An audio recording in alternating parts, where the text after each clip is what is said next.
श्री स्वामी समर्थ श्री गुरुदेव दत्त. अध्याय 16वा. श्री स्वामी चरित्र सारामृत. षोडशोध्याय. श्री गणेशाय नमः. भक्तजन तारणार्थ यतिरूपे श्री दत्त भुवरी प्रकट होत अक्कलकोटी वास केला.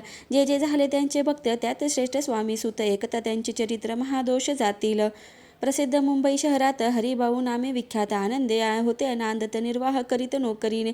कोकण प्रांती राजापूर तालुक्यात इटिया गाव. सुंदर हरिभाऊ तेथील राहणार. जात मराठी तयांचे. ते खोत त्या गावचे होते संपन्न पूर्वीचे.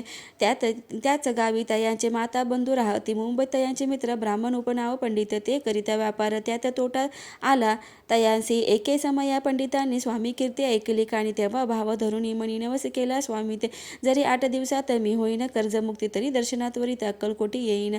याचे 7 दिवस आले. काही अनुभवानं आले. तो नवले एक वर्तले एका चित्ती देऊन.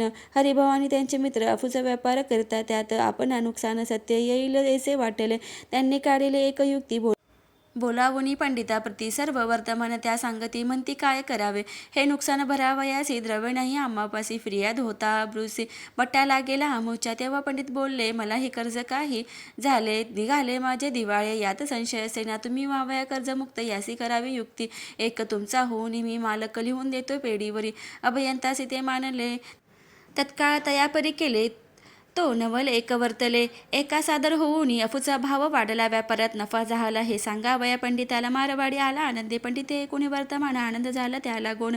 हरिभाऊ ते भेटून वृत्त निवेदन केले. अक्कलकोटी स्वामी समर्थ सांप्रत काळी वास करीत. त्यांचीच कृपा ही सत्य. कर्जमुक्त झालो आम्ही. नवस केल्या तयांसी. जाऊ आता दर्शनासी. वार्ता ऐकून अभयंतासी चमत्कार वाटेला. ज्यांनी आपले मनोरथ पूर्ण केले असती सत्य. ऐसे जे का समर्थ अक्कलकोटी नांदती. तरी अक्कलकोटाप्रती येतो तुमच्या सांगती. आम्ही पाहून या स्वामी मूर्ती जन्म सार्थक करू की.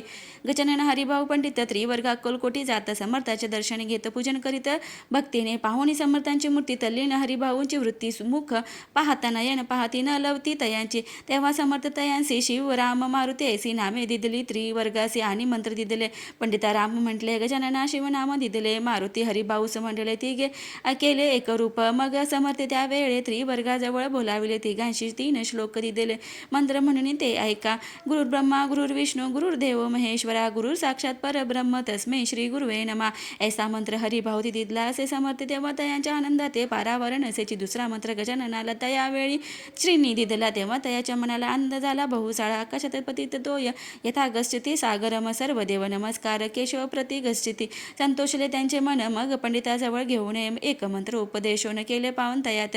इदमेव शिवम इदमेव शिवम इदमेव शिवम इदमेव शिव. 300 रुपये तयाने आणले होते मुंबईहून. त्याचे काय करावे म्हणून विचारले समर्था. त्याचा प्रश्न ऐकून समर्थ बोलले त्या लागून त्यांच्या पादुका बनवून येथे आणाव्या सत्वर. स्वामी सन्निध काही दिन त्रिवर्ग राहिले आनंदाने. हरिभाऊंचे स्वामी चरणादूड जडले. काही दिवस गेल्यावरी त्रिवर्ग एके अवसरी उभे राहून जोडल्या करी आज्ञा मागते जावया. आज्ञा मित्या तयांचे आनंदे आले मुंबईसी. हरिभाऊंच्या मानसी ध्यास लागला स्वामींचा. व्यवहारी वर्तता स्वस्थता नसेची. चित्ता गोड न लागती. संसार वार्ता चैन नसे क्षणभरी. असो पुढे त्रिवर्गाने चांदीच्या पादुका करवून अर्पावया स्वामीचरणी आल्या अक्कलकोटात. भक्तजनांचा कैवारी पाहून या डोळे भरी. माता ठेविला चरणावरी बहुत अंतरी सुखावले. चांदीच्या पादुका आणल्या त्याचे श्रीचरणी अर्पण केल्या. समर्थ आदर घेतल्या पायी घातल्या त्याच वेळी. त्या आत्मलिंग पादुका 14 दिवसपर्यंत देखा पायी वागवी भक्त सका. दिसल्या नाही कोणा ते. हरिभाऊ एक दिनी समर्था सन्निध येऊन दर्शन घेऊन श्रीचरणी मस्तक ठेविले. त्यांनी ठेविले. तो समर्थ त्याप्रती घेऊन या मांडीवरती वरदहस्त सत्वर गती मस्तकी त्यांचे ठेविला. म्हणती तू माझा सूत झालासे आता निश्चित. परिधान करी भगवे वस्त्र संसार देई सोडून. मग छाटी कफनी झोळी समर्थे तयासे दिदली. ती घेऊन तयावेळी परिधान केली सत्वर. आत्मलिंग पादुका सत्वरी देती हरिभाऊंचे करी. म्हणती जाऊन सागतिरी किल्ला बांधून राहावे. धरू नको आता लाज. उभार माझा यजध्वज यशध्वज नको करू अन्य काज. जनभजना लावावे. जाऊन आता सत्वर लुटवी आपला संसार. लोभ मोह अनुमात्र चित्ती तुवा न धरावा. आज्ञा ऐकून ऐसी अन्न झाला मानसी. सत्वर आले मुंबईसी. साधू वेश घेऊन सद्गुरू गुरुने मस्त ठेविता झाले ज्ञानवंत. धन्य धन्य हे स्वामी सुत, धन्य स्वामी दयाळ. सद्गुरूंचा उपदेश होता तात्काळ गेली भव्य व्यथा. उपरीत झाली चित्ता षडविकार निमले. बहुत गुरु जागी असती नाना मंत्र उपदेशिती. द्रव्य प्राप्ती सव निश्चिती ढोंग माजविती बहुत. तयांचा उपदेश न कळे आत्मरूपी मन न वळे. सत्य ज्ञान काही न कळे मन न चळे प्रपंची. तयांचे न म्हणावे गुरु ते केवळ पोट भरू. भवसागर पहिलं तिरू उतरतील ते कैसे तैसे नवेची. समर्थेचे परमेश्वर साक्षात मस्तकी ठेविता वरदहस्त. दिव्य ज्ञान शिष्यांते असो हरिभाऊनी काय केले. ब्रह्मणासे बोलविले संकल्प करून ठेविले. तुळशीपत्र घरावरी हरिभाऊ घर लुटविता. तारा नामे त्यांची कांता ती करी बहुता कांता. घेत उर बडवूनी म्हणे जोडून या कर लुटविता. तुम्ही संसार हा नव्हे बरवा विचार. दुःख लागेल भोगावे आजवर आभरूने. दिवस काढले आपण परी आता अवलक्षण. आपण काय आठवले हसतील सकळ जण. धिक्कारतील पिशून उपास पडता कोण. खायावया ते घालील अल्पवयी पापनासे. बुद्धी सुचली की कैसी त्या योगिनिया. संसार हुक्काचे दुःख डोही का पडता. संसार सुख भोगवून पुढे येता वृद्धापन. मग करावे मोक्ष साधन सेवावे तपार्थ. आपल्या वडिलांची थोरवी म्हणा माझी आणावी. त्यांची कीर्ती मिळवावी उचित नसे आपण. तुम्ही संसार सोडून जाऊन बसाल जरी वणी तरी. मग सांगा कोणी मज लागी पोसावे. माझे करिता पाणी ग्रहण अग्नी ब्राह्मण साक्ष ठेवून. आपण वाहिले असे आन स्मरण करावे माणसे. तुम्ही म्हणाल मज सवे तूही घरदार सोडावे. मज समागमे फिरावे भिक्षा मागत घरोघरी. तरी संसार सुखासक्त मी असे जी. सत्य सत्य संसारी मन विरक्त माझे न होय कदाही. आता जरी आपण संसार टाकीला लुटून. हे केले मह पुण्य ऐसे कोण म्हणेल. कुटुंबा उपवासी मारावे सर्व सधर्म करावे. यासी काय पुण्य कार्य म्हणावे. पाप उलटे होत असे विनविते जोडून कर. अद्यापि स्वस्थ करा अंतर आपला. हा विचार सोडून द्यावा प्राणप्रिय. शिप्तियेची उत्तरे 19. स्वामी कुमारे समाधान बहुत प्रकारे करीत असे तियेची तरी.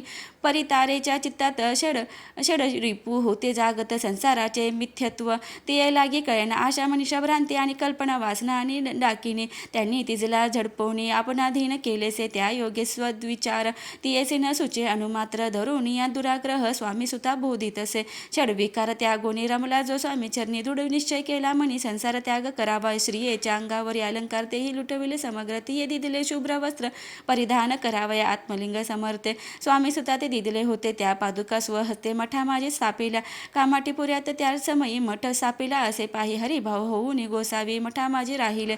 धन्य धन्य ते स्वामी सुत गुरुवाज्ञेने झाले विरक्त. परिजन त्यांते निंदित नाना दोष देवोनी. पूर्वजन्मी तप केले त्याचे फळ प्राप्त झाले. सद्गुरुचरणी विनटले सर्व फिटले भव दुःख. इति श्री स्वामी चरित्रामृत नाना प्राकृत कथा संमत सदा भाविक परिसोत. षोडशोध्याय गोड हा. श्री स्वामी चरणार्पणमस्तु. श्रीमस्तु शुभम भवती. श्री स्वामी समर्थ महाराज की जय.